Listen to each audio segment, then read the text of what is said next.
Yeah, hello students and welcome back again to our video tutorial. And today in this lecture we are going to discuss about different members of phylum Aschelminthes.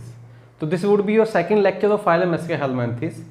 In the first lecture we have discussed all the NCERT concepts or general features of phylum Aschelminthes, that they are commonly known as roundworms, triploblastic in nature, having a pseudocoelom, complete digestive tract, muscular pharynx is there, respiratory system is reduced, for excretion they are having renate cell, nervous system is represented by circumpharyngeal ring, sexes are separate, development could be direct or could be indirect. If there is indirect, there was larvas, and fertilization is internal. In this lecture we will be learning about different members of phylum Aschelminthes or Nemathelminthes or nematodes, and I will be telling you about the most common member, which is Ascaris. Apart from Ascaris, we will be learning about Wuchereria. Then I will be telling you a little bit about Ancylostoma, Enterobius, Dracunculus, Trichinella spiralis, Trichuris, and last but not the least, eyeworm or lower worm. So let us start our lecture, and we are going to start from Ascaris lumbricoides. We are going to start from Ascaris lumbricoides, and the common name of Ascaris lumbricoides, it is commonly known as giant intestinal roundworm. It's the most common roundworm, I will say, not the most common actually, the most commonest which is found to be infectious to human would be Enterobius, but it is common intestinal roundworm. It is common intestinal roundworm, or simply called that giant intestinal roundworm, or other common name would be common intestinal roundworm. Why we call that giant intestinal? The male, their Ascaris is sexually dimorphic, and male is about having a length of 10 to 15 centimeter long, whereas female, they are almost double of the size of male. They are approx 20 to 30 centimeter in length. So because they are very long centimeter in size, other worms might be 4 to 5 centimeter and mm in size. So because of its long length, it is known as giant.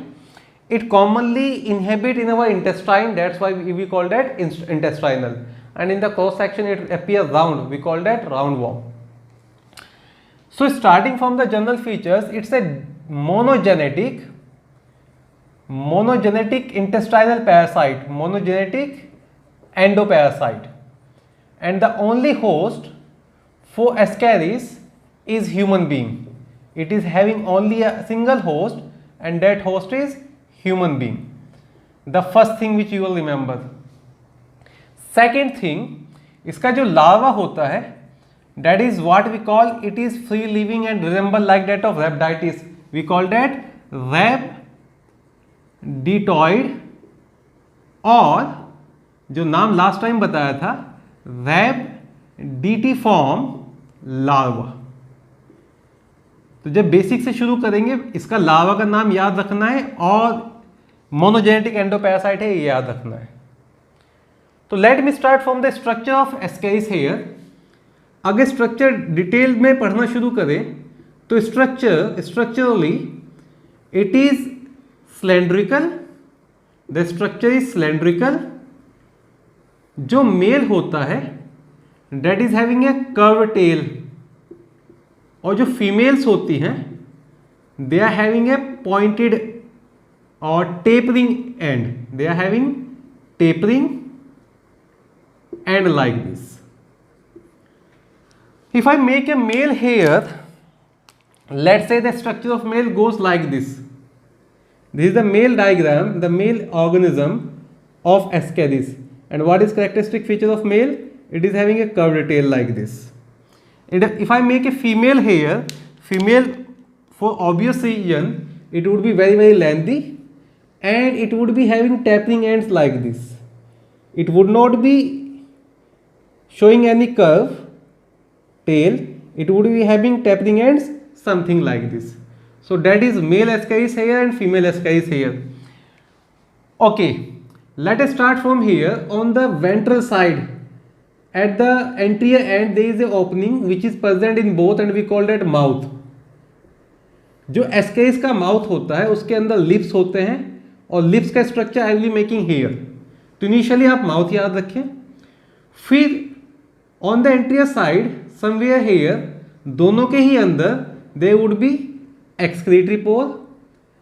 Excretory pore female के अंदर on the 1/3 length of body on the ventral side here there is a pore which we call genital पोर.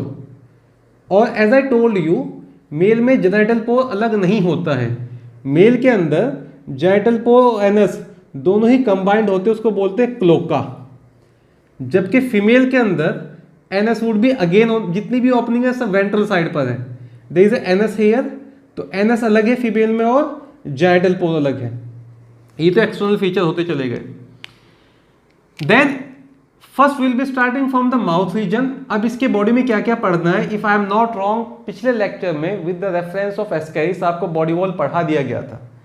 तो monogenetic endoparasite होता है, human के अंदर रहता है. Larva का नाम रेप्टिफॉर्म लार्वा और रेप्टिटॉइड लार्वा होता है.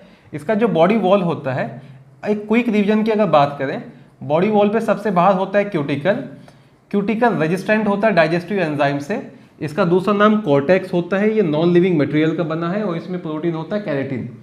क्यूटिकल के बाद जो नेक्स्ट पार्ट बताया होगा that must be matrix. Matrix के बाद there should be collagen fibre. Collagen fibre के बाद आपको एक लेयर बताया होगा which we call basement membrane. Basement membrane के नीचे इसका करेक्टरिस्टिक एपिडर्मिस आता है जिसको बोलते हैं सिनकाइशल एपिडर्मिस. सिनकाइशल एपिडर्मिस से आपको क्वेश्चन जरूर पूछा जाएगा. और सिनकाइशल एपिडर्मिस के नीचे होती है मस्कुलर लेयर. और एस्केरिस के केस में या राउंडवॉर्म के केस में ये भी याद रखना है, मस्कुलर लेयर में सिर्फ और सिर्फ कौन सी स्मूथ मसल होती है, लॉन्गिट्यूडनल. इसके अंदर सर्कुलर मसल नहीं होती है. So they are only and only having longitudinal muscle, circular muscles are absent. ये पिछले लेक्चर का पार्ट है जो हमने बॉडी वॉल डिस्कस कर ली थी. अब मैं शुरू कर रहा हूँ from the mouth part of Ascaris, कि भाई जो माउथ है उसका, as I am telling you, उसके माउथ में लिप्स होते हैं. अब उनके लिप्स कैसे होते हैं, कौन कौन सा सेंसी स्ट्रक्चर होता है लिप्स पर, वो बता देता हूँ सबसे पहले तो. ठीक है, तो starting with the lip part of mouth part of Ascaris. Mouth is having 3 try radiate. Try radiate का मतलब हुआ 3 अलग अलग डायरेक्शन में रेडिएट करेंगे और उनके अंदर डेंटाइन लाइक मटेरियल होगा तो उसको बोलते हैं denticulate. So mouth is having 3 triradiate denticulate lips with sensory structure. अब इसका मतलब क्या हुआ, let me tell you. When you ask Ascaris to open your mouth, when I am asking you to open your mouth, तो your mouth is sounded by what? Your mouth is sounded by lips. पर हमारे जो lips होते हैं वो teeth से अलग होते हैं. सोचो आपके टीथ लिप्स के इनर मार्जिन पे ही ये टीथ लाइक स्ट्रक्चर होते तो कैसा होता. तो जो एस्केरिस है, आपके तो 2 लिप्स है, upper lip and lower lip, उसके 3 लिप्स होते हैं. कैसा स्ट्रक्चर होगा, कैसा अरेंजमेंट होगा, आई विल बी टेलिंग यू. और उनके अंदर डेंटिकुलेट डेंटाइन लाइक मटेरियल होता है. तो अगर मैं तीनों लिप्स यहां पर बनाऊं, let me make here a section of his mouth, a section of Ascaris mouth, a cross section. So let's say this is cross section here, and in this cross section I am going to represent the position of lips. एक जो lip होता है, जो first lip आप पढ़ोगे वो dorsal side. See this is the dorsal side and these are the ventral side. I repeat, this part is the dorsal area and this part is the ventral area and this part is lateral side. एक lip होता है जो middle में है और dorsal side पर है, तो let's call that mid dorsal lip. Let's call that mid dorsal lip. So let's say this here is mid dorsal lip. 2 lip होते हैं जो लेटरल साइड पर है और वेंट्रल साइड पर है. There are 2 other lips which are present on the lateral side as well as on the lateral side as well as on the ventral side. So जो 2 lip होते हैं वो कैसे होते हैं, they are lateroventral. 2 lips are lateroventral and 1 lip is mid dorsal. So how many lips are there, 3 lips. और बीच में ये जो स्पेस बच जाएगा that would be the opening which is meant for entry of food and this opening is known as mouth. somewhere है ये जो स्पेस है ये माउथ है यहाँ पर. You got my point. तो मैं लेबल कर दूँ लिप्स को? Yes please. आसान सा है, लेटरल साइड पर है और वेंट्रल साइड पर है, तो ये है लेट्रो वेंट्रल लिप. कितने होते हैं लेट्रो वेंट्रल लिप? Answer is 2. और ये कौन सा है? The name is mid dorsal lip. तो एक मिड डोर्सल लिप होता है, 2 लेट्रो वेंट्रल लिप होते हैं. ये तो हो गया पोजीशन. अब इनका जो इनर पार्ट होता है, जो इनके इनर मार्जिन्स हैं, उन इनर मार्जिन्स के ऊपर they are dentine like material which is present like this. On the inner margin they are dentine like material. Dentine जो मटेरियल होता है वो टीथ के हार्ड मटेरियल के लिए वर्ड यूज कर लेते हैं. देखो एनेमल अलग चीज़ है. Enamel is covering the superficial part, इनमें एनेमल नहीं होता है. अगर एनिमल के बाद दूसरी चीज़ की बात करें तो आपके टीथ में सारा डेंटाइन ही होता है. तो इनर मार्जिन पर ये डेंटाइन लाइक मटेरियल, इसलिए इनको डेंटिकुलेट कहते हैं. तो 3 लिप है, 3 डायरेक्शन में रेडिएट कर रहे हैं और डेंटाइन लाइक मटेरियल है, तो triradiate denticulate lip word use किया. फिर आई टोल्ड यू उनके अंदर होते हैं सेंसी स्ट्रक्चर. तो I guess position of lip is complete. जब बच्चे सेंसी स्ट्रक्चर की बात करते हैं तो let me tell you about sensory structure here. Mid dorsal lip पर दोनों साइड में डबल पेपिलाज होते हैं. मिड डोर्सल लिप पर दोनों साइड में डबल पेपिलाज होते हैं. और लेट्रो वेंट्रल लिप पर वेंट्रल साइड में एक सिंगल डबल पेपिला होगा. जो मिड डोर्सल लिप है उसके ऊपर क्या होते हैं? 2 डबल पेपिला. डबल पेपिला देखो मैं 2 रिप्रेजेंट किए, इसलिए डबल पेपिला वर्ड यूज कर रहे हैं. 2 डबल पेपिला होते हैं on the edges of mid dorsal lip और एक सिंगल डबल पेपिला होता है on the edges of lateroventral lip. किस तरफ? वेंट्रल साइड पर. Is that clear? सो ये कौन से पेपिलाज है? These are double papillae. साथ में जो लेट्रो वेंट्रल लिप का इनर मार्जिन होता है ये वाला, यहां पर भी पेपिला होता है, इसको बोलते हैं सिंपल सिंगल पेपिला. तो मैं पेपिला का नंबर काउंट करना शुरू करूंगा अभी. मिड डोर्सल लिप पर 2 डबल पेपिला होते हैं और हर एक लेट्रो वेंट्रल लिप पर एक डबल पेपिला होता है टुवर्ड द वेंट्रल साइड और एक सिंगल पेपिला होता है ऑन द एजेस. इतना समझ में आया? जितने भी पेपिलाज हैं, जितने भी आपने पेपिलाज पढ़े, मैं पहले भी बताया था, papillae are tango receptor, they respond to touch, they are having tactile receptor, first thing. And in ascaris papilla also help in the sensation of food. They are gustatory as well. gustatory word use करते हैं test receptor के लिए. तो touch और test receptor कहाँ होते हैं? On the papillae. कैसे पेपिला? डबल पेपिला और सिंगल पेपिला पर. इतना समझ में आया? नेक्स्ट, मोर एवर अगर हम बात करें on this edge of lateroventral lip, यहाँ पर एक रिड्यूस पेपिला भी होता है. यहाँ पर एक रिड्यूस पेपिला भी होता है दोनों में, और इस रिड्यूस पेपिला को बोलते हैं एम्फिड. तो amphid is a reduce papilla. If I am not wrong, मैंने आपको प्रीवियस लेक्चर में पेपिला का डेफिनेशन भी बताया था. Papillae are the small outgrowth. तो जो आउटग्रोथ विजिबल हैं उन्हें पेपिला कह दिया. जो बहुत ही छोटी सी आउटग्रोथ होती है उनको बोलते हैं एम्फिड. एम्फिड कैसे रिसेप्टर बताए थे? They are referred as to chemoreceptor. Now coming back on the lip. Lip triradiate होता है. क्यों ट्राई रेडिएट वर्ड यूज करते हैं? This is clear. डेंटिकुलेट क्यों कहते हैं? This is clear.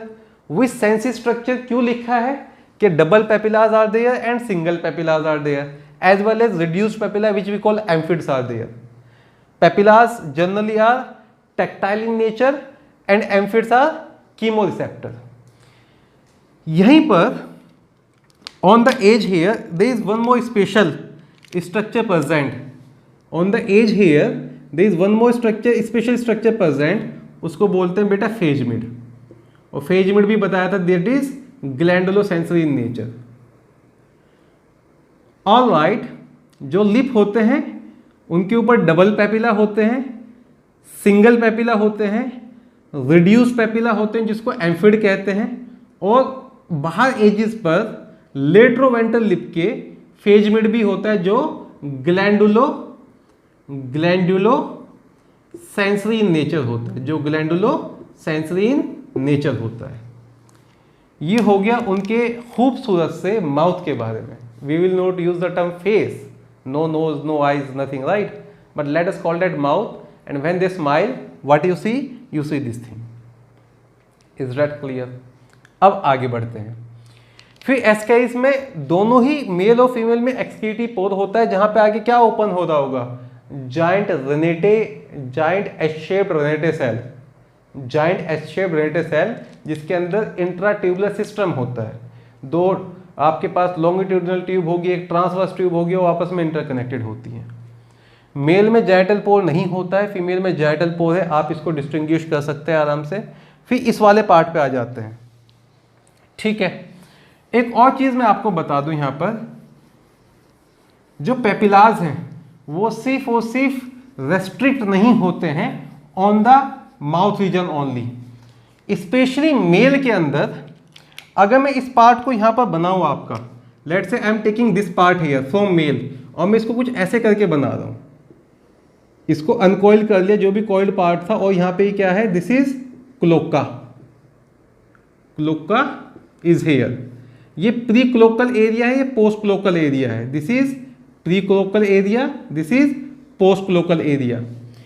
Pre cloacal area को प्री एनल रीजन भी कहते हैं, प्री क्लोकल एरिया को प्री एनल रीजन भी कहते हैं, क्योंकि क्लोका में एनस भी होता है, और इसको बोलते हैं post anal region. Male Ascaris के अंदर, only in male not in female, male Ascaris के अंदर देयर आर 50 पेयर, माने total 100 pre anal papillae. 50 pair of papilla are present in pre anal area and 5 pair of papilla are present in post anal area in case of male Ascaris, not in female Ascaris. तो papillae mouth के साथ साथ pre anal और post anal reason में भी होते हैं। Second, इस क्लोका के साथ जब इसको हमने मैग्नीफाई कर ही लिया है, यहां पर ना दो काइटिन के स्ट्रक्चर होते हैं जो कॉपुलेशन में हेल्प करते हैं। What is the name of that chitin structure? We call that genital setae और जेनाइटल स्पिक्यूल, और other name is copulatory setae और कॉपुलेटरी स्पिक्यूल, कॉपुलेटरी सीटे और कॉपुलेटरी स्पिक्यूल। और कुछ ऑथर कॉपुलेटरी बर्से भी वर्ड यूज करते हैं। तो व्हाट इज कॉपुलेटरी बर्से और कॉपुलेटरी सीटे और जेनाइटल सीटे? काइटन की हार्ड स्ट्रक्चर जो हेल्प करती है इन कॉपुलेशन, ठीक है बेटा। तो मेल में क्लोका होगा, काइटिन या सीटे होंगे, और प्री एनल और पोस्ट एनल पेपिला होगा। फीमेल में ऐसा कुछ नहीं होता है। ये एरिया होता है जो एनस के बाद का है, इसको ना पोस्ट एनल टेल भी कह देते हैं। अगर कभी भी कोई पूछे इसके इसमें टेल होती है क्या, तो हाइपोथेटिकल टेल है। टेल का होना एक कोडेटा का करैक्टर है, नॉन कोडेट में जनरली टेल नहीं होती है। पर कहीं पे सवाल आ जाए क्या किसी नॉन कोडेट में टेल पढ़ के आए हो, तो एस्केरिस ही याद रखना कि जो भी एनस के बाद वाला एरिया है, आइदर दिस रीजन और that region, this is known as post anal tail area. इतना समझ में आया बेटा? तो मैं एक्सक्रीटरी सिस्टम को यहाँ डिस्कस नहीं कर रहा हूँ, बॉडी वॉल को यहाँ डिस्कस नहीं कर रहा हूँ, मैं सीधा आ रहा हूँ इनके जेनाइटल ऑर्गन्स के ऊपर, इनके रिप्रोडक्टिव सिस्टम के ऊपर, जहाँ से क्वेश्चन और पूछ लिए जाते हैं। तो पेपिलाज, एम्फिड, फेजमिड, तीनों का concept clear. Lips, we are done about that. If you talk about the reproductive system of Ascaris, यहाँ पे भी कई सारे क्वेश्चन बनते हैं असाइनमेंट्स में और एग्जाम्स में, तो इसको भी थोड़ा सा ध्यान से पढ़ें आप। रिप्रोडक्टिव सिस्टम, दोनों ही सेक्सेस सेपरेट होते हैं, फीमेल लॉन्गर होते हैं, मेल शॉर्टर होते हैं। मेल के अंदर कर्व्ड टेल होती है, फीमेल की टेपरिंग एंड्स होती है, ये पढ़ चुके हैं। जब मेल रिप्रोडक्टिव सिस्टम की बात करेंगे तो सबसे पहली चीज जो याद रखनी, इनके पास सिंगल टेस्टिस होता है। तो orchid word is for testis, monorchid का मतलब हुआ single testis. Male is having a single testis here. Testis के बाद they would be having vasa deferentia, they would be having seminal vesicle, जो हम डिस्कस नहीं कर रहे हैं। फीमेल में जब डिस्कशन करेंगे तो फीमेल के लिए वर्ड यूज करना है डाइडेल्फिक। तो male Ascaris is monorchic, female Ascaris is didelphic. Didelphic का मतलब होता है दो यूट्रस होना, तो उनके पास दो ओवरीज होती है, कोई नई बात नहीं है। ह्यूमंस के पास भी दो ओवरीज है, दो ओविडक्ट होती है, ह्यूमंस के पास भी सर दो फॉलोपियन ट्यूब है। जो नई बात है वो है दो यूट्रस। सो दो यूट्रस होने की वजह से डाइडेल्फिक वर्ड यूज करते हैं। तो मेल मोनोऑर्किक होते हैं, फीमेल डाइडेल्फिक होती है। अब अगर मैं बनाऊं इनका ये testis, let's say this is testis और ओवरी, तो इसको कॉमनली बोल देते हैं गोनेड। अगर मैं इनके गोनेड का सेक्शन बनाऊं, ये पार्ट है बेटा, इस साइड का ये एंटीरियर पार्ट, और जो इस साइड का रीजन है वो है पोस्टीरियर पार्ट। इनका जो पोस्टीरियर पार्ट होता है वो फंक्शनल नहीं होता है, और सिर्फ एंटीरियर पार्ट ही फंक्शनल होता है, वहीं पर स्पर्म्स या ओवा बनते हैं। अगर ये ओवरी है तो ओवा बनेंगे, और ये टेस्टिस है तो स्पर्म बनेंगे। ऐसा गोनेड जिसका सिर्फ एंटीरियर पार्ट ही फंक्शनल होता है और पोस्टीरियर पार्ट फंक्शनल नहीं होता है, उस गोनेड को बोलते हैं टीलोजेनिक। तो टीलोजेनिक गोनेड होते हैं, गोनेड्स आर टीलोजेनिक, माने only anterior part is functional.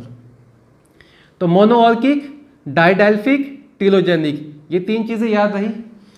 Fourth thing जो मोस्ट इंपॉर्टेंट है पूरे एनिमल किंगडम में, जब भी आप एनिमल में स्पर्म पढ़ते हो तो स्पर्म मूव करते हैं with the help of flagella. अकेला एनिमल आप जो सिलेबस पढ़ोगे अपना उसका बता रहा हूँ, ऐसा नहीं गूगल करने बैठ जाओ कि एस्केरिस के अलावा और किसके पास ऐसा स्पर्म होता है। जो आप पढ़ने वाले हो भी, Ascaris is the one which is having non flagellated sperm. Ascaris का जो स्पर्म होता है, this is worth mentioning here, it is having non flagellated sperm. अच्छा, नॉन फ्लैजिलेटेड स्पर्म में तो सर मूव कैसे करता है? It moves bye amoeboid movement. तो वो स्पर्म जो एमीबॉइड मूवमेंट से मूव करता है वो किसके पास होता है? Answer would B Ascaris. It moves bye amoeboid movement. तो रिप्रोडक्शन में चार टर्म तो याद रखेंगे, मोनोऑर्किक, डाइडेल्फिक, टीलोजेनिक एंड नॉन फ्लैजिलेटेड स्पर्म। ठीक है बेटा। देन इनके एग के बारे में बात करते हैं। इनका जो एग होता है उसको मैमिलेटेड कहते हैं। इनका जो एग होता है उसको मैमिलिएटेड कहते हैं। सर मैमिलिएटेड क्यों कहते हैं ये भी बता दो। जो एग होगा, स्पर्म क्लियर हुआ, अब एग की बात करते हैं। Let's say this is egg here. Egg के ऊपर प्रोटेक्टिव कवरिंग्स होती हैं। जो सबसे अंदर वाली प्रोटेक्टिव कवरिंग है वो एस्ट्रीफाइड ग्लाइकोसाइड की बनी है। मेनली लिपिड्स होते हैं। क्या होते हैं मैं बता ही दूंगा आपको, एस्टर क्या होते हैं, ग्लाइकोसाइड क्या होते हैं। Innermost layer is made up of esterified glycoside like this. इसके ऊपर जो नेक्स्ट लेयर होती है that is made up of chitin. The next layer is made up of chitin here. और जो थर्ड लेयर होती है that is made up of a protein. The third layer is made up of a keratin like protein. तो सबसे बाहर protein का layer होगा, protein के लेयर के बाहर, प्रोटीन के लेयर के अंदर काइटिन का लेयर होगा, और काइटिन के लेयर के अंदर लिपिड का लेयर होगा। तो इनका एग कुछ ऐसा होता है, मल्टी लेयर्ड प्रोटेक्टेड एग है। सर इससे मैमिलेटेड अभी भी क्लियर नहीं हुआ, मैमिलेटेड क्यों कहते हैं? मल्टी लेयर्ड प्रोटेक्टेड एग है, आप इसको इनकैप्सुलेटेड ही कह दें, अच्छा रहेगा आपका। मैमिलेटेड क्यों कह रहे हैं वो बताइए सर, बताते हैं वेट। अब जो प्रोटीन लेयर है वो कंटिन्यूस ना होकर उसके अंदर ऐसे टबरकल आ जाते हैं, उसके अंदर ऐसे स्वेलिंग्स आती हैं। स्वेलिंग्स के लिए वर्ड यूज करते हैं tubercle. So it is having swellings like this. और ये जो स्वेलिंग्स हैं ये मैमल्स के मेमोरी ग्लैंड में जो निपल्स होते हैं उनसे रिजेंबल करती है, because the outer membrane is having swelling like that of the nipples of mammary gland. That is one of the reason we call their eggs as mammillated egg. Is that clear? तो ये egg का structure हो गया। Egg की layers मैं बता रहा था आपको, जो आउटर मोस्ट लेयर है वो कहाँ की बनी है? It is made up of proteins. Then जो नेक्स्ट लेयर आप पढ़ोगे that is made up of chitin. Protein कौन सा होता है? केराटिन। और जो इनर मोस्ट लेयर आप पढ़ोगे that is made up of, yes please, I am telling you, lipid. पर इनके लिए कई बार वर्ड यूज करते हैं एस्टेरिफाइड ग्लाइकोसाइड। देखो जब भी कोई अल्कोहल एसिड के साथ रिएक्ट करता है तो उसको एस्टर कहते हैं, और ग्लाइको वर्ड होता है शुगर के लिए। तो इसके जो कंपोनेंट हैं उसमें एसिड, एस्टर एंड शुगर तीनों चीज़ होती हैं। Esterified fatty acid is known as lipid, ये आप आगे पढ़ने वाले हो। तो अभी आप इनमें से कोई भी टर्म याद रखें तो चलेगा। Is that clear? तो ये हो गया इनका रिप्रोडक्टिव कैरेक्टरिस्टिक के बारे में कि monorchic, didelphic, telogenic, non flagellated sperm and mammillated egg. Right, moving ahead. फिर रिप्रोडक्शन कैसे कैसे होता है और लाइफ साइकिल कैसे चलती है वो डिस्कस कर लेते हैं। जो एस्केरिस होता है वो मेनली ह्यूमन इंटेस्टाइन में मिलते हैं आपको। और आप याद रखना, जिसको एस्केरिस इन्फेक्शन हो जाता है, एस्केरिस इन्फेक्शन बहुत कॉमन है छोटे बच्चों में। एस्केरिस इन्फेक्शन बहुत कॉमन है छोटे बच्चों में और वुमेन्स में। ऐसा क्यों? क्योंकि इसका जो इन्फेक्शन होता है वो कंटामिनेटेड थिंग से होता है। तो घर में साफ सफाई में भी ज़्यादा वुमेन्स ही इन्वॉल्व होती हैं। या आपका ऐसे एरिया जो रूरल एरिया है तो उसमें जितना भी साफ सफाई है, वॉशिंग ऑफ डिशेज है, वो सब वुमेन करता है, वहाँ से वो इन्फेक्शन आ ही जाता है। तो मेनली ये रह रहा होगा इन द इंटेस्टाइन। इंटेस्टाइन में क्या क्या कर रहा होगा ये? Let's say this is female Ascaris and this is male Ascaris. Male Ascaris would be transferring its gamete. Male Ascaris, ये जो क्लोका वाला पार्ट है, ये कहाँ पे फिट करेगा? जाइटल पोर पर। अटैचमेंट में कौन हेल्प करेगा? ये जो सीटेज हैं। और फीमेल के अंदर ट्रांसफर हो जाएंगे गैमेट्स। फर्टिलाइजेशन कहाँ होगा? फीमेल के अंदर, इंटरनल फर्टिलाइजेशन। फिर जाइगोट वुड बी देयर, और जो जाइगोट है इसके ऊपर मल्टीपल कवरिंग्स हैं। This zygote is having multiple covering. तो मैं कहूंगा इसको this is a encapsulated egg which is having an embryo. I will be using the term embryonated egg here. I will be using the term embryonated egg. एक ऐसा egg जिसके पास multiple covering है और उसके अंदर क्या है? उसके अंदर जाइगोट है, उसके अंदर डेवलपिंग एम्ब्रियो है, इसलिए वर्ड यूज करेंगे एम्ब्रियोनेटेड एग। तो लाइफ साइकिल शुरू करते हैं। और लाइफ साइकिल में इस एम्ब्रियोनेटेड एग के साथ क्या क्या होगा, कहाँ ये लार्वा में डेवलप करेगा, कहाँ ये इन्फेक्शन करेगा, वो पढ़ लेते हैं। Let us start with the life cycle of Ascaris.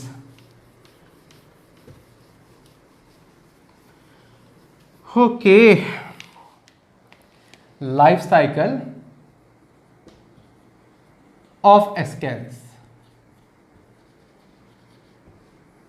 I am starting from here. This is in, देखो सिंगल होस्ट होता है, that host is male, human actually, not called that male. That host is human. अब human के अंदर क्या क्या हो रहा है पहले वो बता देता हूं। This is embryonated egg. Embryonated egg in human intestine. I guess यहां तक इट मेक्स ए सेंस। ये जो एग है ये ह्यूमन के अंदर डेवलप नहीं करता है। जैसे तुमने लिवर फ्लू के केस में पढ़ा था कि भाई कंडीशन चाहिए होती है डेवलपमेंट के लिए, ऐसे ही एस्केरिस का केस है। एस्केरिस के एग को डेवलप करने के लिए 85 डिग्री फ़ारेनहाइट का टेम्परेचर चाहिए होगा। Content, soil content, organic content चाहिए होता है। तो ये egg via faecal matter, via faeces, via defecation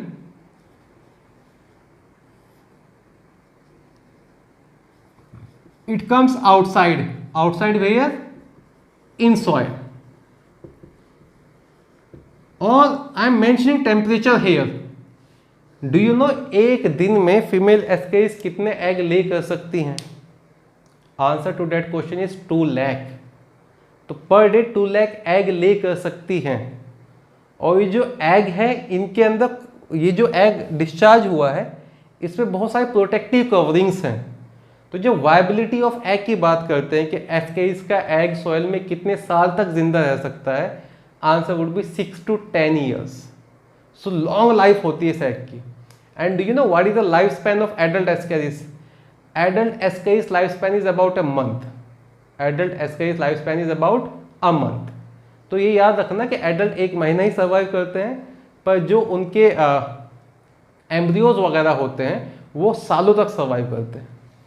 soil के अंदर आ गया, जैसे ही इसको 85 डिग्री फ़ारेनहाइट, जैसे ही इसको outside in soil, if this part is not visible I am dictating that part, that is outside in soil. और जैसे ही इसको a suitable moisture and a temperature of 85 degree Fahrenheit मिलेगा, ये डेवलप कर जाएगा into रैब DT form larva. और ये सब होने में तकरीबन 10 से 10 to 14 डेज लग जाते हैं। ये पहला डेवलपमेंट होने में तकरीबन 10 to 14 डेज लग जाते हैं, और इस फॉर्म को बोलते हैं first juvenile stage. This is first juvenile stage. आप पढ़ते हो ना कि लाइफ में फेजेस होती हैं, पहले जुवेनाइल फेज आएगा, फिर ये जवान हो जाएगा, इसको एडोलसेंस कहेंगे, फिर इसकी उम्र बढ़नी शुरू हो जाएगी, उसको एजिंग कहेंगे, then eventually cessation of metabolic activity हो जाएगा, उसको डेथ कहेंगे। तो फर्स्ट जुवेनाइल स्टेज होता है। क्यों ये चीज़ बताई जा रही है? क्योंकि आपको याद रखना है फर्स्ट जुवेनाइल स्टेज और rhabditiform larva in first juvenile stage it is non infective, it is non infective. अगले 10 दिनों में, अगर पहला केस तो ये फॉर्म बॉडी के अंदर चला गया तो कोई दिक्कत नहीं है। अगले 10 दिनों में it undergo next 10 days it undergo shedding of outer shell, shedding of cuticle, उसको क्या बोला था हमने? Moulting. It undergo first moult. तो अगर आपसे सवाल पूछा जाए फर्स्ट माउल्ट कहाँ होता है इसका बॉडी ह्यूमन के अंदर या सॉइल के अंदर, आंसर वुड बी सॉइल के अंदर। और फर्स्ट माउल्ट के बाद ये कैसा हो जाता है? Second juvenile stage of rhabditiform larva, second juvenile stage of rhabditiform larva. जो सेकेंड जुवेनाइल स्टेज होती है दैट इज इन्फेक्टिव। ये भी याद रखेंगे, ये सवाल कई बार पूछा जाता है कि कौन सी स्टेज इन्फेक्टिव होती है। You will answer second juvenile stage is infective. कौन सी स्टेज नॉन इन्फेक्टिव होती है? First juvenile stage in non infective. तो ये जो सेकेंड जुवेनाइल स्टेज है ये via contaminated food and water, via contaminated food and water, ये आ जाता है बॉडी के अंदर वापस ह्यूमंस के अंदर, तो कोई सेकेंडरी होस्ट नहीं है। तो ह्यूमन को इन्फेक्शन स्टेज कौन सा होता है? Second juvenile stage of rhabditiform larva. ठीक है बेटा, इतना। अब ह्यूमन की बॉडी के अंदर कहाँ कहाँ ट्रैवल करेगा मैं ये बता देता हूँ। खाना खाया है, सबसे पहले कहाँ गया? स्टमक के अंदर। स्टमक में एसिडिटी थी, स्टमक में खूब सारे डाइजेस्टिव एंजाइम्स थे, तो डाइजेस्टिव एंजाइम से रजिस्ट होता है क्योंकि उसके ऊपर वो ट्रिपल कवरिंग्स हैं। थैंक गॉड, मदर ने बड़ा अच्छा सा पैक करके भेजा है। फिर वो जाता है इंटेस्टाइन में। इंटेस्टाइन में जाके वो स्ट्रक कर जाता है by the help of chitinous lips, वो वॉल पे स्ट्रक कर जाता है। तो first it goes to intestine. Intestine में जाके ज़्यादा पैथोजेनिसिटी नहीं करता है, ये ज़्यादा पैथोजेनिसिटी नहीं करता है। अब इंटेस्टाइन से अगले 3 दिनों में जितना भी फूड इंटेस्टाइन में डाइजेस्ट होता है वो पहले लीवर के पास जाता है, और लीवर के पास क्यों जाता है? To get detoxification. और उस पोर्टल सिस्टम को बोलते हैं हेपेटिक पोर्टल सिस्टम, और ब्लड वेसल का नाम होता है पहले तो हो जाएगा आपका from intestine it enters to the blood vessels. कौन से blood vessels? Mesenteric blood vessels होगी, वहाँ पे एंटर कर गया। यहाँ से कहाँ गया वो? इट गोज टू लीवर, और लीवर में कैसे गया? Via hepatic portal when. जब वो इंटेस्टाइन में होगा तब हल्का सा एब्डोमिनल पेन होगा। क्यों? I will be telling you later on. Liver के अंदर जाएगा तो भी प्रॉब्लम आती है। क्यों आती है? आई will be telling you later on. अभी तो पहले लाइफ साइकिल पढ़ते हैं, उसके मूवमेंट पढ़ते हैं, कहाँ कहाँ घूम रहा है ये। Intestine via to mesenteric blood vessel, hepatic portal vein से कहाँ चलेगा? लीवर। लीवर में जाके उसको पता चला liver is the site of detoxification, कि यहाँ तो डिटॉक्सिफिकेशन हो रहा है और यहाँ पे ज़्यादा देर रुका तो मुझे तो ख़त्म ही कर देंगे, तो लीवर से भागना शुरू कर देता है और लीवर से जाता है वो आपके हार्ट की तरफ।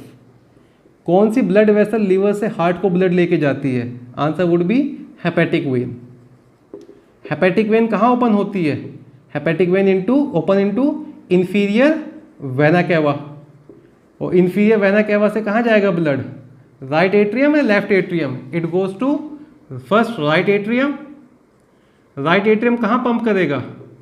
It would be pumping to right ventricle, और राइट वेंट्रिकल पंप कहाँ करेगा blood? It pumps it to, yes please, lungs. और ये कौन सा आर्टरी होता है? This is pulmonary artery. तो क्या किया बेटा इसने? इंटेस्टाइन, लीवर, हार्ट, लंग्स, सारे ऑर्गन में घूम रहा है, देख रहा है कहाँ पे जाके सबसे अच्छी पैथोजेनिसिटी कर सकता हूँ। लंग्स में जब जाएगा, देखो लंग्स में अभी ना ब्लड सर्कुलेशन में घूम रहा है, जो भी पल्मोनरी कैपिलरीज है, लंग्स की कैपिलरीज पहले उसमें जा रहा होगा ये, और उन कैपिलरी से जंप कर जाता है इनटू ए एयर फिल्ड कैविटी। और एयर फिल्ड कैविटी कौन सी होती है? एल्वोलाई। तो लंग से कहाँ पहुंच गया ये? एल्वोलाई के अंदर। जब से बॉडी में आया है तब से भागम भागी के चल रही है बेचारे की, पहले इंटेस्टाइन में, फिर लीवर में, फिर हार्ट में। हार्ट पहले इतनी जोर जोर से पंप हो रहा है, उसके बाद वो एल्वोलाई में। एल्वोलाई में जाके it feel very fresh air is here. तो एल्वोलाई में जाके ये क्या करेगा? ये माउल्ट करेगा। कौन सा माउल्ट होगा? अब तक कितने माउल्ट किए हैं? सिर्फ एक mould. In alveoli it would undergo next mould. In alveoli of lungs it would undergo next mould. Second mould occurs here. Second mould के बाद क्या बन जाएगा ये? Third juvenile stage. It would develop into third juvenile stage. ठीक है, he is loving this fresh air, he is loving this fresh air. Lungs के अंदर ही तीसरा माउल्ट करता है ये। It undergo next mould, that is third mould, and develop into fourth juvenile stage. तो अब तक कितने माउल्ट किए बेटा? 3 माउल्ट। पहला माउल्ट सॉइल में, दूसरा और तीसरा माउल्ट लंग्स में। अब जब ये माउल्ट कर रहा है वहां पे 5 से 10 दिन तक रुक गया, वहां की जो मैक्रोफेजेस है वो अलर्ट हो गई हैं, वो खाने वाली हैं इसको। तो वहां पे जो भी इसने डिस्ट्रक्शन किया उसके बाद ये वहां से जान बचा के भागना शुरू करेगा। अब लंग्स के बाहर आने तक 2 रास्ते हैं। क्या तो वापस ब्लड में जंप कर जाए और फिर से हार्ट के पास पहुंच जाए और फिर से बॉडी में सर्कुलेट करता रहे, या एयर जहाँ से बाहर आ रही है एयर के रास्ते बाहर आना शुरू हो जाए। तो ये एयर वाला रास्ता फॉलो करता है। लंग से कहाँ आएगा? ब्रोंकाई। लंग से कहाँ निकलता है फिर ये बाहर? From lungs it come outside, and let you mention it in a different colour, this colour. From lungs after these mould this comes into bronchi. After bronchi it comes into bronchioles. After bronchioles it comes into, yes please, trachea. From trachea it comes into larynx. अब ये upper respiratory tract तक पहुंच गया है। कौन सा stage घूम रहा है ये?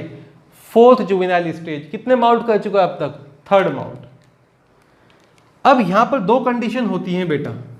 जब ये आपके लैरिंग्स में है, you feel something is in your throat, you feel something is in your throat. लैरिंग्स में आया तो गले में लेट से आपको खिचखिच हुई है। आप 2 चीज़ कर सकते हैं, क्या तो आप स्नीज कर सकते हैं अच्छू, या फिर आप कफिंग कर सकते हैं, और स्नीज और कफिंग से बाहर आ सकता है। It come outside by sneeze. Sneeze कर दोगे तो आप ये बाहर आ जाएगा via nasopharynx outside via nose, और कफिंग करोगे तो वाया माउथ बाहर आ जाएगा। तो स्नीज या कफ कर दिया, इट इज आउटसाइड। और दूसरा केस ये होता है कि असल में छोटे बच्चों में हो रहा है, छोटे बच्चों में इतनी अकल नहीं होती है, कुछ है गले में, लेट्स इनगल्फ इट। अगर आपने इनगल्फ किया तो दूसरा केस क्या है? Via oesophagus, it goes to stomach, and from stomach where it reaches, again it reaches to intestine. और इंटेस्टाइन में आके ये क्या करेगा? Now the real show would be taking place here. In intestine what it would be doing? It would undergo the final moult. कितने moult हुए अब तक? 3 moult. It would undergo 4th moult here, और 4th माउल्ट के बाद क्या बन जाता है ये? एडल्ट। याद होगा आपने एडल्ट इंटेस्टाइन से ही कहानी शुरू की थी हमने। आया समझ? बहुत आसान सा है, बता देता हूँ। For example, there is a patient and I am not that patient, I am a grown up guy now. There is a child और उसको एस्केरिस का इन्फेक्शन है, एस्केरियसिस है उसको। तो उसके इंटेस्टाइन में मेल और फीमेल ने रिप्रोड्यूस किया, उसके फीकल मैटर से एम्ब्रियोनेटेड एग निकल गए। वो एम्ब्रियोनेटेड एग डेवलप करेंगे 10 से 14 दिन के बाद। पहला फर्स्ट स्टेज बनाएंगे, फर्स्ट जुवेनाइल स्टेज, जो इन्फेक्टिव नहीं होता है। उसके बाद सेकेंड जुवेनाइल स्टेज बनेगा जो इन्फेक्टिव हो जाएगा और human contaminated food and water से उसको इनगल्फ कर लेगा। इंटेस्टाइन में रह वो जाएगा पहले इंटेस्टाइन में। अच्छा, तो मैं ये बता रहा था, जब वो इंटेस्टाइन में रहता है यहाँ पर it causes inflammation of intestine और let simply called at abdominal pain. Initial stage पे एब्डोमिनल पेन यहाँ भी ऑब्जर्व होगा। ये एस्कीरियासिस के सिम्टम नहीं है, लेकिन जब ये घूम रहा है तो क्या क्या कर रहा है मैं बता देता हूँ। जब ये लिवर में जाएगा तो हेपेटाइटिस भी कर देता है। It can damage your liver, it can result in hepatitis, it can result in pneumonia like condition. When it goes to heart it can result in pneumonia like condition. Ascariasis जो करता है वो ये adult करता है। तो मैं माउल्टिंग की बात बता रहा था, पहला माउल्ट कहाँ हुआ? सॉयल में। सेकेंड और थर्ड माउल्ट कहाँ हुआ? In the lungs. और फोर्थ माउल्ट कहाँ होता है? In the human intestine. तो आप इस वाले पार्ट को एसकेएस की लाइफ साइकिल को एक बार और रिवाइज करके देखेंगे, that would be very clear, it's very easy to understand. ठीक है बेटा, अब एस्केरियासिस से क्या क्या साइन एंड सिम्टम आते हैं वो पढ़ लेते हैं। ये तो इंटरमीडिएट सिम्टम्स आ गए थे, ये सब चीज़ें भी हो जाती हैं।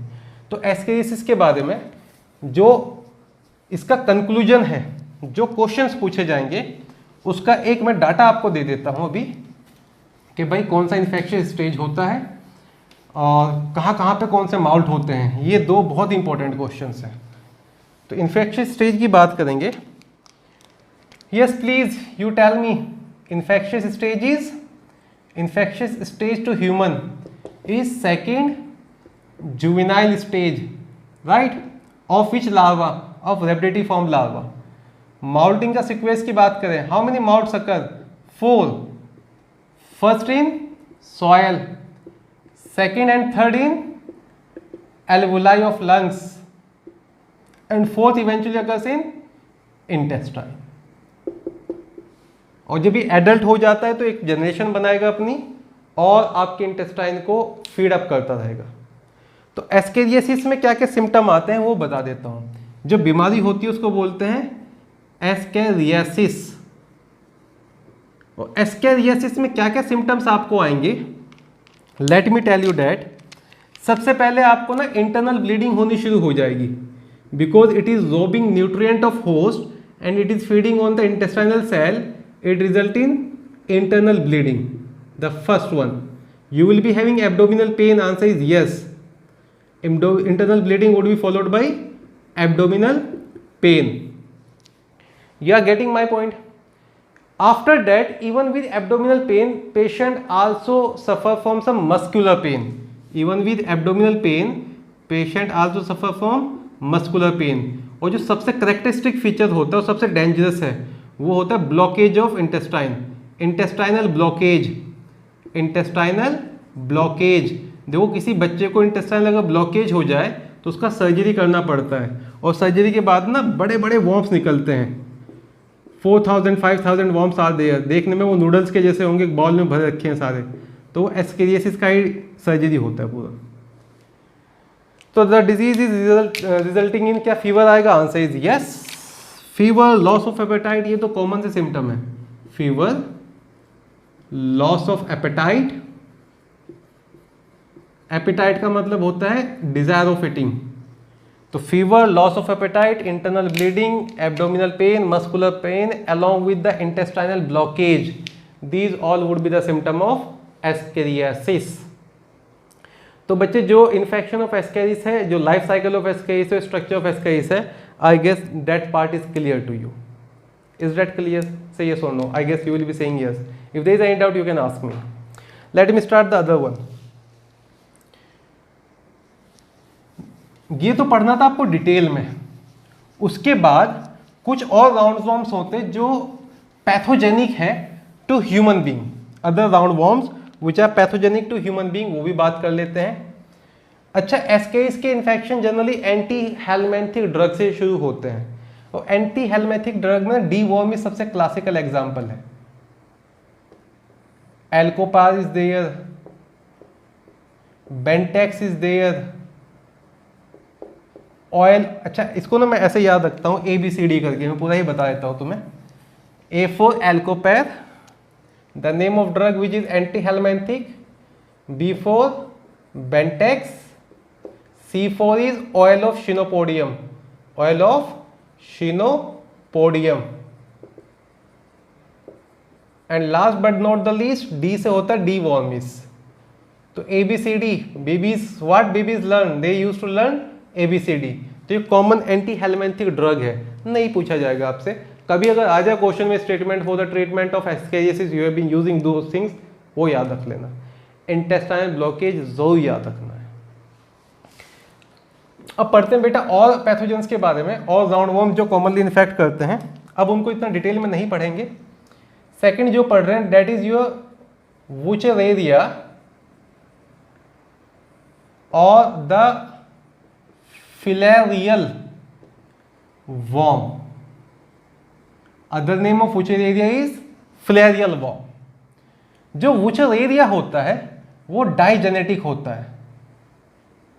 इसका जो प्राइमरी होस्ट होगा दैट इज ह्यूमन बीइंग, बीमारी ह्यूमन बीइंग को होने वाली है, फिलेरियासिस. और जो सेकेंडरी होस्ट होता है वो आप याद रखेंगे क्यूलेक्स मॉस्किटो. कई बार ना एडिस भी कर देता है, पर आप अभी क्यूलेक्स मॉस्किटो ही याद रखें. The female Culex mosquito is here. दो स्पीशीज इन्फेक्टिव होती है, वुचरेरिया बोनकोरॉफ्टी एंड वुचरेरिया मेलाई. एक वुचरेरिया का रिलेटेड स्पीशीज और होता है, उनको ना ब्रूजियल स्पीशीज बोलते हैं, ब्रूजिया स्पीशीज. उसमें ऐसे ही पढ़ोगे बुचरेरिया ब्रूजिया बोनकोरॉफ्टी इज हियर और ब्रूजिया मलाई इज हियर. खैर, ब्रूजिया जो स्पीशीज है, Brugia species are also known to cause filariasis.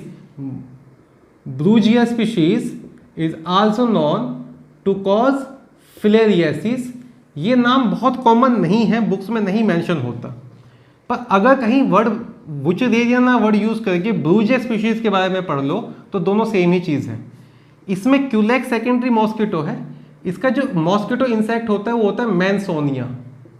तो Mansonia is a mosquito, is a insect which cause filariasis in case of Brugia infection. और in case of Wuchereria infection Culex is the secondary host और Culex is the mosquito. ये वाला part ना भी याद है तो कोई इशू नहीं है, ये बहुत बेसिक है, ये जो याद रखना है. ठीक है. इसमें भी मेल और फीमेल सेक्सुअल डायमॉर्फिज्म होता है. इनके मेल इतने लॉन्ग नहीं होते हैं जितने एस्केरिस के हैं, और इनके मेल और फीमेल दोनों का साइज स्मॉल होता है. इनके मेल और फीमेल दोनों का साइज ही स्मॉल होता है. फॉर एग्जाम्पल, अगर मैं इसका मेल बनाऊँ, जो मुझे नहीं बनाना चाहिए था वैसे, let's say this is male hair and this is female hair. इसका लेंथ होता है 8 सेंटीमीटर के करीब और इसका लेंथ होता है 4 सेंटीमीटर के करीब. इनके पास लिप्स नहीं होते हैं, they do not have lips. नहीं पूछा जाएगा आपसे, जो पूछा जाएगा वो मैं बता देता हूं. अब ये जो ये होता है वुचरेरिया, इट लीव्स, जहां कहाँ रहता है ये सवाल पूछा जाता है. It leaves in lymph vessels and lymph glands of human. It is common endoparasite at lymph vessels and lymph glands of human. इसका जो लार्वा होता है, इसका जो लार्वा होता है उस लार्वा का नाम होता है माइक्रोफिलेरिया लार्वा. ये यहाँ पर रिप्रोड्यूस करता रहेगा इन स्ट्रक्चर्स के अंदर और क्या बनाता रहेगा, it would be making microfilaria larva. This is something very interesting to discuss here. Thank God सही टाइम पे याद आ गया. देखो दो कंसेप्ट होते हैं बेटा, ये एक इंडिविजुअल है और इसका ये एग है. मैं एम्ब्रियोनेटेड एग की बात कर रहा हूँ और इसने एग ले कर दिया, तो इस इंडिविजुअल को बोलेंगे ओविपेरस. इस इंडिविजुअल को बोलेंगे ओविपेरस, एग लेइंग है. केस नंबर 2, अगर इस एग ने यहीं पर डेवलपमेंट करना शुरू कर दिया, यहीं पे कोई लार्वा बन गया और ये जो यंग वन है ये बाहर आया, इसको बोलेंगे ओवोविविपेरस और सिंपली कॉल्ड एट विविपेरस. तो इसके जो एग है वो यहीं डेवलपमेंट करना शुरू कर देते हैं और larva name is microfilaria larva. तो वुचरेरिया बोनकोरॉफ्टी कैसा होता है, इट्स ए विविपेरस. और एग्जैक्ट टर्म अगर यूज करें तो ओवोविविपेरस वो जो मैंने पहले भी बताया था आपको शायद फर्स्ट लेक्चर में.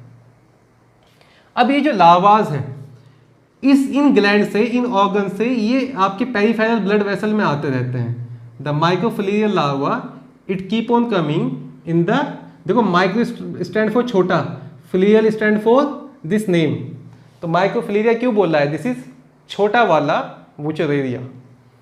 तो they start coming in the peripheral blood vessel. अब ये जो लार्वा है ये शाम के वक्त, जब शाम होती है या अर्ली जब मॉर्निंग होती है उस वक्त ये सुपरफिशियल ब्लड वेसल में आ जाते हैं। लार्वा शाम के वक्त मेनली सुपरफिशियल ब्लड वेसल में आ जाते हैं। सुपरफिशियल ब्लड वेसल है जो बाहर बाहर है, वो आपके इंटेस्टाइनल ब्लड वेसल या अंदर वाले ब्लड वेसल में नहीं है। और they are ready to be picked up by the insect, कि शाम के टाइम कोई आएगा हमें उठा के ले जाएगा। इस फिनोमिना को बोलते हैं बेटा nocturnal periodicity. This phenomena is known as nocturnal periodicity. तो what is nocturnal periodicity? It is the emerging of microfilaria larva in the superficial blood vessel during the evening time. Emerging of microfilaria larva in the superficial blood vessel during the evening time, it is known as nocturnal periodicity. तो सवाल पूछा गया था कौन show करता है nocturnal periodicity, Wuchereria या microfilaria? Microfilaria.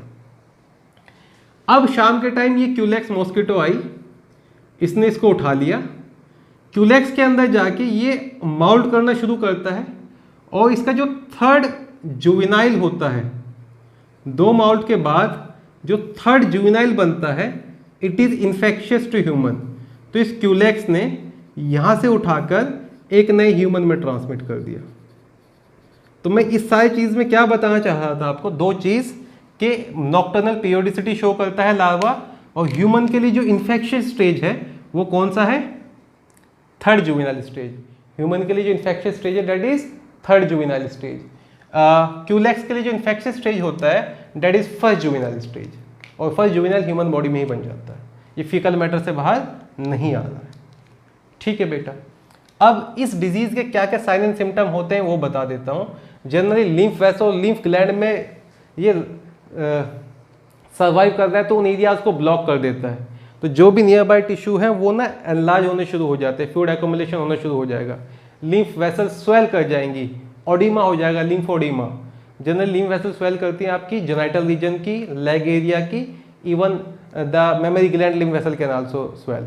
तो आपके जो most common site of infection है वो जो भी पेल्विक एरिया में लिम्फेटिक वेसल होती है वो होता है।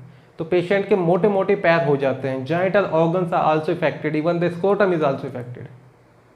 तो पेशेंट को क्या क्या सिम्टम आते हैं? फोटोफोबिया हो जाता है, ज़्यादा देर रोशनी में मत रखो, मुझे थोड़ा सा डिम लाइट में रखो, फीवर, एनीमिया, ये सारे सिम्टम मैं एक बार मेंशन कर देता हूँ सर। ठीक है बेटा,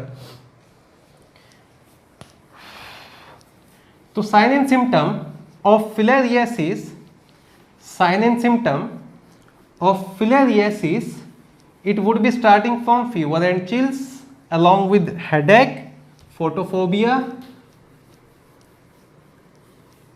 mental disturbance is also there.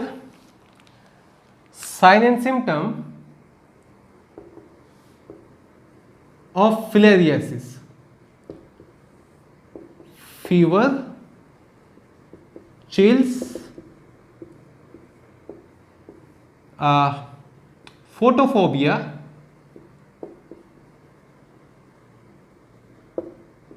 patient also suffer from mental irritation, और जो आपको याद रखना है वो है swelling of legs, genitalias, even scrotum and sometime the breast area। ये swelling क्यों होती है? Due to blockage of what? Lymphoid circulation. तो लिम्फॉइड सर्कुलेशन ब्लॉक हो गया तो हम वर्ड क्या यूज करते हैं उसके लिए? That condition is known as lymphoedema. देखो आपको ओडेमा ना बताया हुआ है मैंने, ओडिमा कंडीशन, लाइक ओडेमा आप पढ़ोगे आगे चल के कि ओडिमा कंडीशन वो होती है जब भी कभी आपका ब्लड वेसल से ब्लड बाहर आके टिश्यू फ्लूइड में इकट्ठा होना शुरू हो जाता है। तो जो स्वेलिंग आती है उसको ओडिमा कहते हैं, और लिम्फ बाहर आके स्वेल कर रहा है इसलिए लिम्फोडेमा कह देते हैं। तो this condition is characterized by swelling of legs, genitalia and breast region. इसीलिए तो इस बीमारी का दूसरा नाम, what is the other name of filariasis, इसको एलिफेंटियासिस भी कहते हैं, इसको एलिफेंटियासिस भी कहते हैं। एलिफेंट लाइक लेग हो जाता है। तो कई बार बुक्स में होता है पेशेंट के, उसके ना जो लेग से बहुत स्वेलन है, तो समझ जाना कौन सा इन्फेक्शन हो रहा है, फिलेरियासिस हो रहा है या एलिफेंटियासिस हो रहा है। ठीक है, लेग के साथ साथ जो फुट रीजन है, इवन द लेग्स एंड, यहाँ पे ना फुट भी मेंशन कर लेना। ऐसे में पेशेंट के जो फुट्स है वो बहुत ज़्यादा स्वेल कर जाते हैं। तो ये बच्चे हो गया lecture being quite lengthy, no issues, just give me 10 minutes, I am binding up. ये होगा फिलेरियासिस के बारे में। फिर कुछ और राउंड वॉर्म इन्फेक्शन आपको याद रखने हैं for the mean time, for your exam purpose. First is Ancylostoma. Ancylostoma जो होता है, एंसाइलोस्टोमा, ये ना मोस्ट डेंजरस है, मोस्ट डेंजरस राउंड वॉर्म। इसका दूसरा नाम होता है ओल्ड वर्ड हुकवॉर्म या सिंपली हुकवॉर्म। ठीक है, Ancylostoma is referred as to old world hookworm. ये मोनोजेनेटिक है। फटाफट दो चार फीचर बता देता हूं। It is monogenetic. सेकेंड, इसके जो फीमेल होते हैं वो लॉन्ग होते हैं मेल से। आप ये याद रख लेना, इनका जो माउथ होता है, let's say this is the male part here और दिस इज द फीमेल वाला पार्ट हियर। इनका जो माउथ होता है बेटा, उस पे ना ब्लेड लाइक स्ट्रक्चर होते हैं, काइटिन के ब्लेड लाइक स्ट्रक्चर होते हैं, जो स्किन को भी पियर्स करके चला जाता है। तो जो आपका हुक वॉर्म, इसको हुक इसलिए दिया है नाम क्योंकि इसके पास काइटिनियस हुक है माउथ के पास। इसका जो इन्फेक्शन होता है, the infection is via boring through skin of foot. Condition ये होती है कि भाई फॉर एग्जांपल यहाँ ना बहुत सारा गंदगी भरा हुआ पड़ा है, बहुत कंटामिनेटेड एरिया है, और मैं बेयर फुट वहाँ जा रहा हूँ, मैं नंगे पैर वहाँ पे जा रहा हूँ, तो ये जो वॉर्म है ये मेरी स्किन को पियर्स करके ब्लड में आ जाता है। ये वॉर्म स्किन को पियर्स करके ब्लड में आ जाता है। बता सकते हैं इस वॉर्म के लार्वा का नाम क्या होता है? I told you earlier on, the larva is filariform larva. ये जो इन्फेक्शन करता है बीमारी को बोलते हैं ancylostomiasis. The disease is known as ancylostomiasis. और जो एंसाइलोस्टोमियासिस होती है उसके जो साइन एंड सिम्टम हैं, symptoms are abdominal pain, it mainly feeds on your that thing, blood vessels, blood cell. It cause anemia, it cause insomnia. Insomnia होता है lack of sleep. This infection, ankylostomiasis or ankylostoma, is mainly characterized by abdominal pain, anemia and lack of sleep. Next we are going to discuss, okay, तो आपने पूछा, मतलब आप सोच रहे होंगे सर जब ओल्ड वर्ड हुकवॉर्म होता है तो न्यू वर्ड हुकवॉर्म भी तो होता होगा। न्यू वर्ड हुकवॉर्म का नाम होता है बेटा नीसेटर। अच्छा यहाँ तो विजिबल ही नहीं होगा। नीसेटर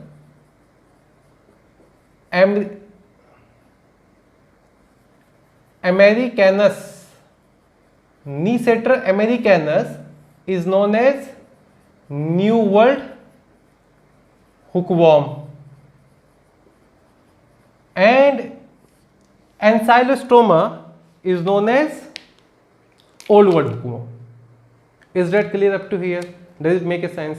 तो अगर सवाल वगैरह पूछा जाता है ऐसा कौन सा राउंड वॉर्म होता है जो आपकी बेयर स्किन को पियर्स करके आपके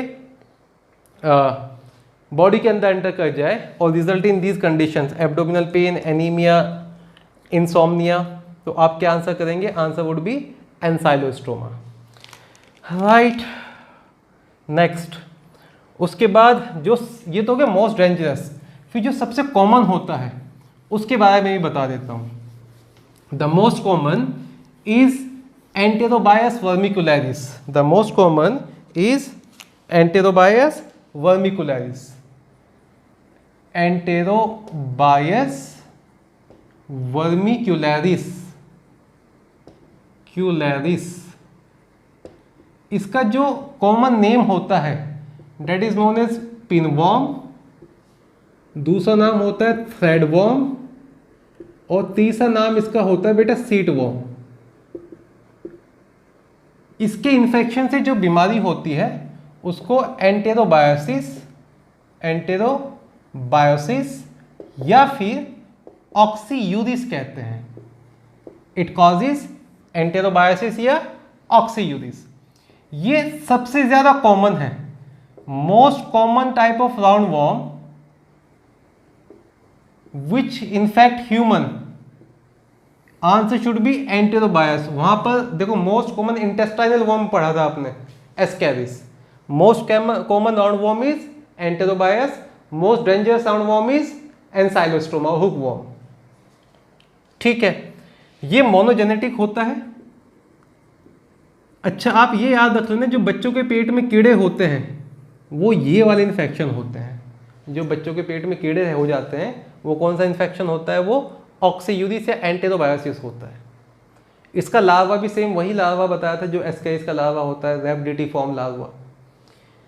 इसके बारे में दो चीज याद रखेंगे, इसकी जो फीमेल होती हैं वो अपने एग ले करती हैं near to anal area.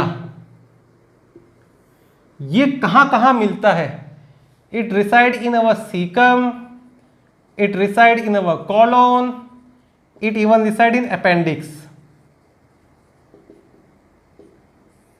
Female जो है वो एग ले करते near to the anal area.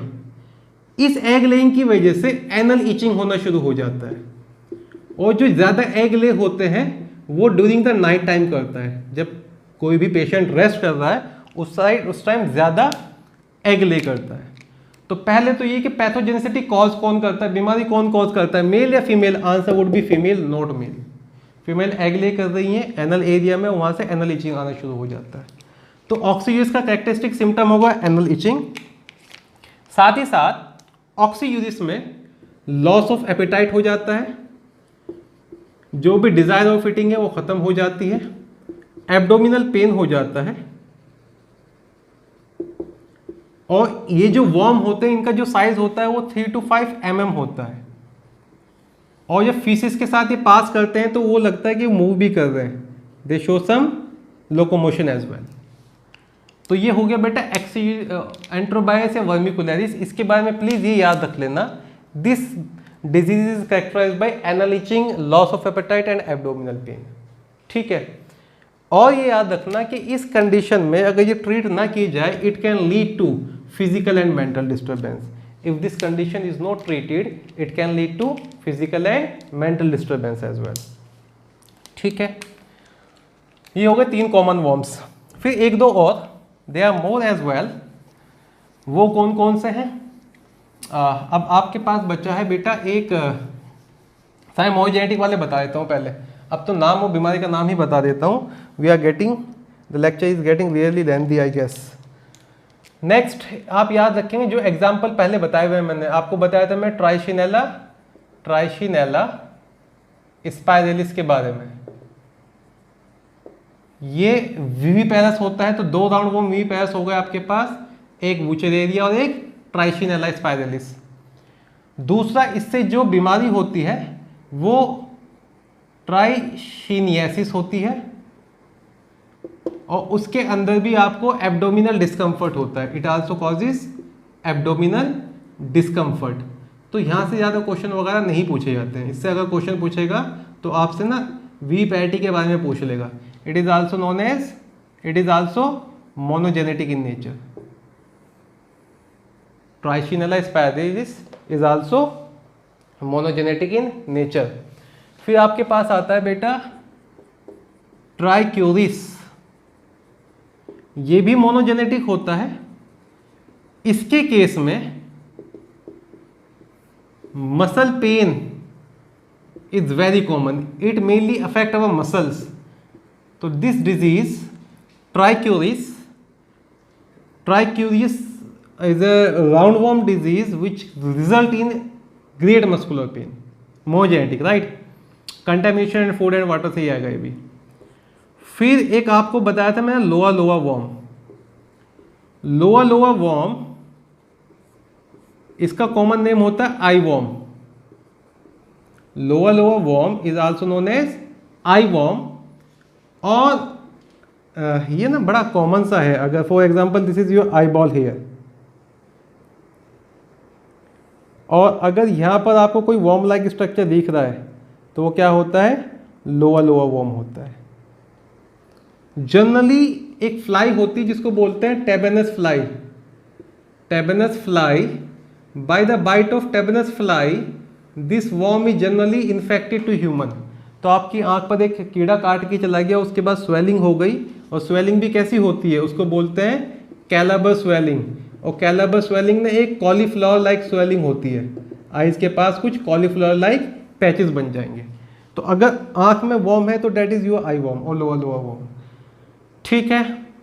और फिर last but not the least dracunculus medinensis, common name is guinea worm. ये डाइजेनेटिक होता है, इट इज डाइजेनेटिक। तो वुचेरेरिया के अलावा जो दूसरा डाइजेनेटिक है वो जीना वॉर्म होता है। इसका जो सेकेंडरी होस्ट है वो होता है बेटा एक इंसेक्ट, उसको बोलते हैं Cyclops. Cyclops is the secondary host, और जो प्राइमरी होस्ट है दैट इज मेनली ह्यूमन, ठीक है। और ये आपका ड्रैग एंक्यूलेसिस करता है। इसके इन्फेक्शन से जो डिजीज होती है that is known as dracunculiasis. और ड्रैग एंक्यूलियासिस सबडर्मल इन्फेक्शंस, और let me call it here itching in the skin. तो ये जो एरिया है ये सबडर्मल ही रहता है, बीनीथ द स्किन रहता है, और generally itching in the skin आता रहता है। तो बच्चे ये हो गए आपके राउंड वॉर्म्स के बारे में। If lecture is being lengthy I will suggest you आप इसको 2 पार्ट में देखें आप इसको, लेकिन लास्ट में कैसे पता चलेगा 2 पार्ट में देखना है। एनीवेज आप इसको रिपीट करके देख लें, कोई इशू नहीं है। You are having a Sunday in this weekend. Ascaris is the major one जो आपको पढ़ना है। एस्केरियासिस के सिम्टम्स याद रखने हैं और लाइफ साइकिल पढ़ लो तो बहुत ही अच्छा है। उसके अलावा जो राउंड वॉर्म इन्फेक्शन कॉज करते जो चीज़ें बताई हैं वो मैंडेटरी है पढ़ना as you are competing for NEET exam. So student, this is all for this lecture, this is all for today. I wish you a very good luck and I will be uploading the next lecture of Annelida. First I will be sending you assignment, then I will be uploading the lecture of Annelida. तो देखो lecture, doubts आते तो पूछो मुझसे और फिर assignment solve करो। Thank you.